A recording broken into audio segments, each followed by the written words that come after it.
Welcome back to Last Request Barbecue, the pizza edition. So that's right, I'm making pizza on the barbecue. Now I don't actually have a pizza oven, but I stitched together quite nicely. We're gonna make some sauce for the pizza on the Crown Verity, and I've got actually a pizza cooking device that I put on the Crown Verity that does a really amazing job. And I've actually got these great, as you can see, pizza plates where all the beautiful smoke and the wood smoke will go and infuse the pizza with the wood smoke from the Yoder. I got a little over exuberant shopping for veggies, so you can see you've got some ugly fruit going on here. I'm going to cut that loose. Don't want any of that to go to waste. So I'm going to make the base sauce for the pizza. And then we've got some amazing new product, this Cracker Barrel signature cheese product, which is a bespoke, expertly blended, perfect, which is extra old and mazza.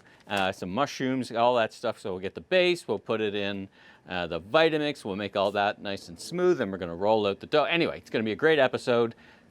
Let's get started. So I got a whole mess of product here. I got some spices, I got some Italiano. I'm running a little low, so I'm gonna top it up with some Italian spices here. We got plenty of these, as I said, passed before their date, but I don't wanna waste them, so I'm gonna cut those all off.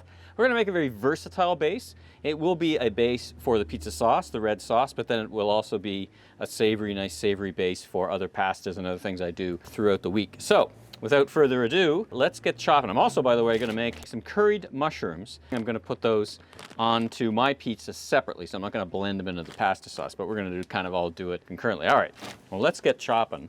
Just reach over here and we'll get a little olive oil into our pan as it warms up. This part of the Crown Verity is on, this part is not, in case you're wondering. We'll get that going there, provide us a base, and we'll kind of build it up from there. It's all going to be veggie. In this case, the base will be veggie. Any of you want to add something else in, of course, feel free. But let's start with some garlic, some shallots, and a bit of onion, and that'll be the start of our base. Now you could buy, of course, you could substitute, go out and pick yourself up lots of pizza sauces, which are different from pasta sauces. Sometimes I've used passata, but you do have to cook that down. And this just, takes it up a couple of notches, kind of basic. It's also, you can take this and turn it into a nice pasta sauce, which I'm going to do. I'm not going to put a lot of heat or temperature into it. This one is just going to be more savory than hot. That way it's got a little more versatility to it. And I'm going to be making a gumbo, by the way, which is, yes, made on the barbecue. And it is another great recipe that I can go through, and it kind of becomes a clear-out recipe for anything that's, orphans, or so to speak. Now, you don't have to chop this stuff up too much because it is going in to, at the end of the day, the Vitamix. So we can move through this pretty quickly. As I said, you're gonna see, I don't actually have a pizza oven, but I got something close, something real close that goes on the barbecue. And you'll see it does a really nice job together with the Yoder that adds a bit of that smoke flavor. All right, so let's get some of these tomatoes cut and chopped. They're Ontario tomatoes. Some I think are a little, actually probably hothouse, but they were off the vine. Nothing like a sharp knife, right? Isn't that great? Beautiful, very nice. Don't love these stickers, eh? These stickers are always kind of in the way. I guess that's what it takes now, though, to do the point of sale, but I wish they had food disposable stickers. Edible stickers, there we go.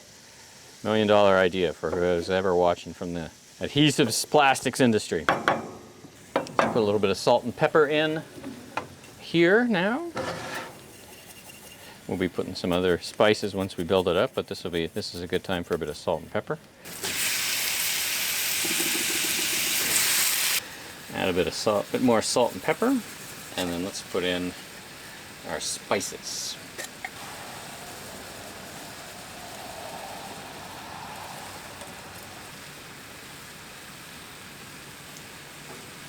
All right, while that's cooking, next up we're going to chop up these mushrooms. Now some of these I'm going to curry them all, but they're not going in with the pasta sauce. They're going separate. Some of which I'm just going to have as a little snack because I love curried mushrooms, and the others I'm going to lay on our pizza as it bakes. So let's get chopping.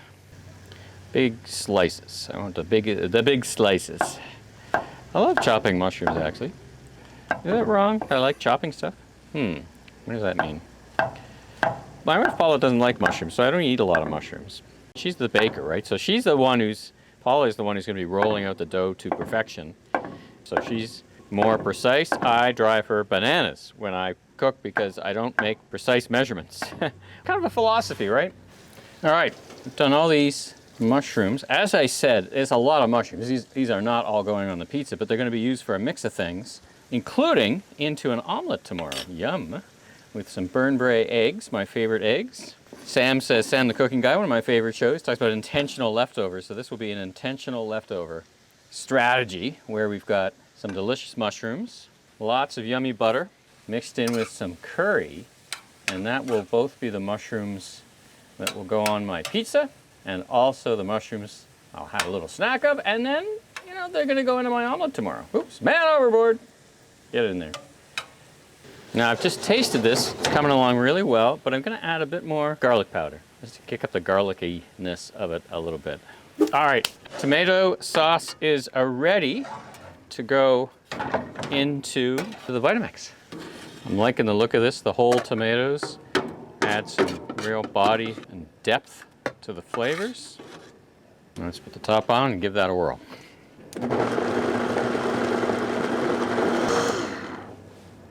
All right, looking good. Let's check it out here. Look at that, check that out. And there we have our pizza sauce. Let's give it a taste. Really good, really delicious. Easy as that. Well, these mushrooms are looking done. So I'm going to take most of them. I'm going to save a few. Think of those mushrooms, eh? Aren't those beautiful? These will be for the pizza and my omelet tomorrow. And cheers, everyone. This is a nice local Amsterdam, local brew. This will go well, super well, with cooking, pizza, and a few mushrooms. So cheers. All right, so I said I didn't have a pizza oven per se, but I have this, which is the BakerStone. It sits on top of the barbecue. Now, you've got to have a barbecue big enough, obviously, and you've got to leave the top open, because if you close it, this enamel will, you know, will peel off. This BakerStone actually is probably 3 years old, and look, it's still in great shape. So if you follow the directions, it'll serve you well. It's got a temperature guide up here, which basically takes you all the way to oven hot and all the way to super hot. We want the super hot. I've had the measuring gun for temperature. I've got this thing up to 700 degrees, which is where you need it to be. Now, why do I have this and the Yoder? You're going to see. Basically, the Yoder does a great job heating the pizza up and around, but it just kind of melts it on top because it'll be super hot. This one will put it in, and in here, in these chambers, these kind of stone chambers, you can see the pizza goes on here closer to, and it creates an enclosed area, so it really sears the top of the pizza. Now, do you need this? You could use just this, by the way. You could just make a beautiful, delicious pizza. Made many of them just in this BakerStone. I think I got this at Home Depot. Takes about an hour to really get it up to speed. And then in this chamber, which is enclosed, there's an opening at the back. It's this chamber that's already starting to get hot and really superheat. So this is what you could do start to finish your pizza in, but we're gonna do the smokiness of the Yoder and then put it in to the BakerStone to finish. And again, this is not that expensive. I think it's like $125, $175. Not expensive at all, and turns your barbecue into a really nice pizza oven. It's not a pizza oven, by the way. Anyone who sells pizza oven want to give me one to try, I'm happy to compare them. But with the Yoder, the smoke of the Yoder, the heat of this, it's a nice combination.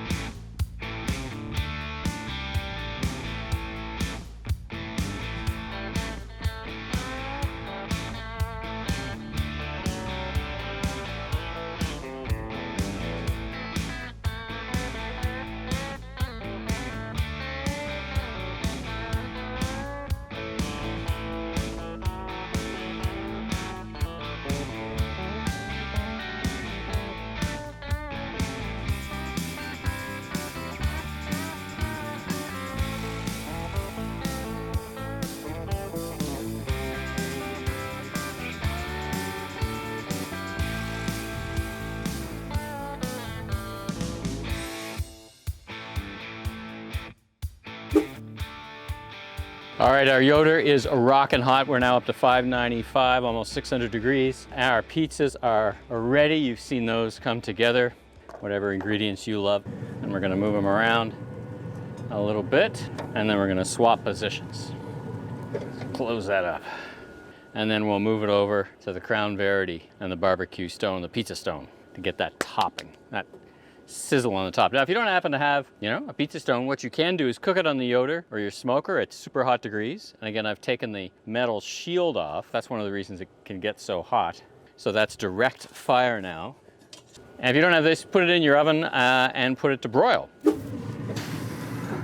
All right, so we'll just move this one around because it's got a lot of heat, intensity heat on the bottom. So we're just gonna shift our things around a little bit. Our BakerStone has been on the Crown Verity probably for 45 minutes, half hour, 45 minutes.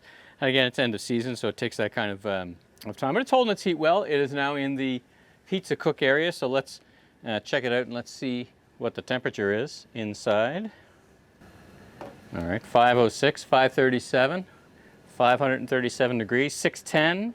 All right, that's pretty good, right? Part of that is because I'm heating up basically heating the deck up with our heater, which is helping kind of create this environment of warm. Let's get our first pizza, throw it in. All right, partially cooked. It's got a nice bottom. Let's just zip it in here. We're just gonna leave it on that tray, which will just be fine.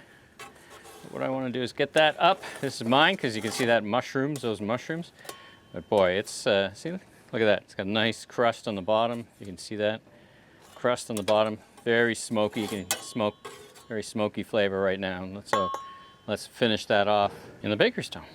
All right, this one's ready. Look at that. That's delicious. So we'll just put this aside here, and we'll put this one in, finish it off. Check that one out. Beautiful.